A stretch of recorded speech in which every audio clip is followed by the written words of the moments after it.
उपवाक्य क्या होता है? वाक्यों के अंदर के छोटे छोटे जो वाक्य होते हैं ना, उसको हम उपवाक्य बोलते हैं। जैसे देखो, वह घर जा रहा है, यह एक सरल वाक्य है और इसमें सरल वाक्य में कोई भी उपवाक्य नहीं होता है।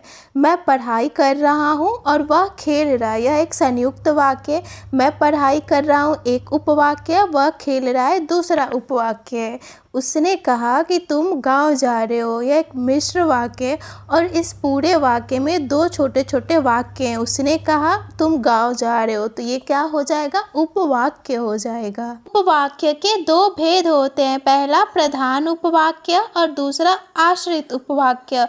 और जो आश्रित उपवाक्य होता है ना, इसके तीन भेद होते हैं, पहला संज्ञा उपवाक्य, दूसरा विशेषण उपवाक्य और तीसरा क्रिया विशेषण उपवाक्य। कि देखो, प्रधान उपवाक्य क्या होता है? ये किसी भी वाक्य पे निर्भर नहीं होता है।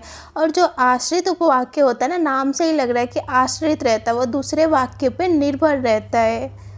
जैसे देखो, मैं पढ़ाई कर रहा हूँ और वह खेल रहा है, यह एक संयुक्त वाक्य। और संयुक्त वाक्य में आप याद रखना कि जो पहला वाला वाक्य होता है ना, वो प्रधान उपवाक्य हो जाता है। तो मैं पढ़ाई कर रहा हूँ हो जाएगा प्रधान उपवाक्य और वह खेल रहा है हो जाएगा आश्रित उपवाक्य। उसने कहा कि तुम गांव जा रहे हो, यह एक मिश्र वाक्य है। तो आपको मिश्र वाक्य में याद रखना है ना कि अगर की से दो उपवाक्य जुड़े हो ना, उसने कहा एक उपवाक्य, तुम गांव जा रहे हो दूसरा उपवाक्य, और ये किससे जुड़े? की से जुड़े। तो अगर की रहेगा ना, तो की से पहले वाला जो उपवाक्य होता है, यहाँ पे क्या है? उसने कहा, तो उसने कहा हो जाएगा प्रधान उपवाक्य। की से पहले वाला जो वाक्य होगा उपवाक्य, वो हो जाता है प्रधान उपवाक्य, और की के बाद वाला जो उपवाक्य वो हो जाएगा आश्रित उपवाक्य। देखो, मिश्र वाक्य में अगर की को छोड़ के यदि, अगर और ज से शुरू होने वाले शब्दों के बाद आश्रित उपवाक्य होता है। जैसे देखो, यदि तुम बाजार जाओगे तो मैं भी चलूँगी, यदि तुम बाजार जाओगे से ये एक उपवाक्य, तो ये हो जाएगा आश्रित उपवाक्य। और इसके बाद या पहले वाला जो उपवाक्य होगा ना, यहाँ पे क्या है? मैं भी चलूँगी, तो ये हो जाएगा प्रधान उपवाक्य।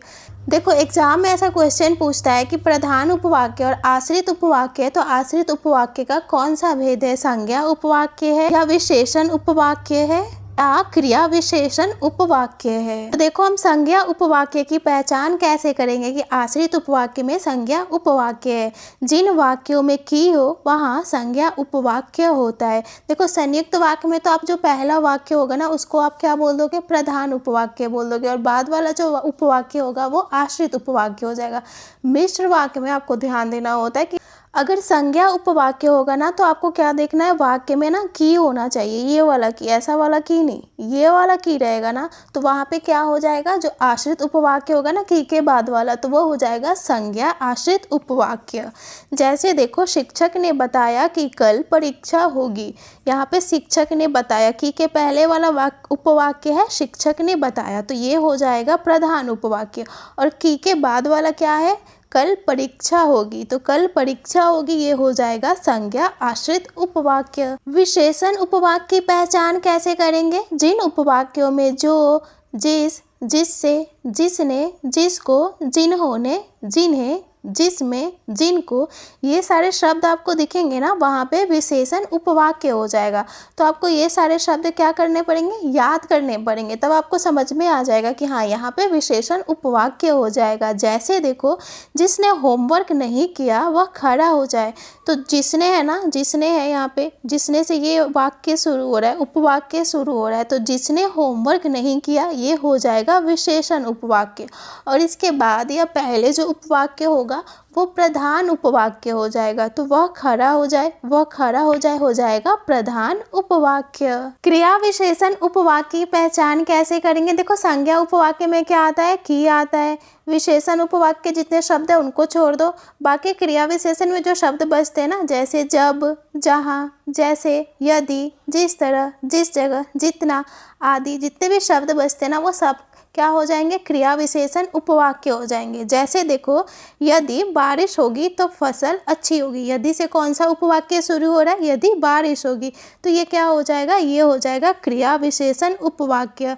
यदि से शुरू होगा तो क्या होगा, आश्रित उपवाक्य हो जाएगा। यदि बारिश होगी तो कौन सा उपवाक्य हो जाएगा, आश्रित उपवाक्य। अब आश्रित उपवाक्य में कौन सा उपवाक्य हो जाएगा, क्रिया विशेषण उपवाक्य हो जाएगा। और इसके बाद क्या बच रहा है, फसल अच्छी होगी, तो फसल अच्छी होगी ये कौन सा उपवाक्य हो जाएगा, प्रधान उपवाक्य।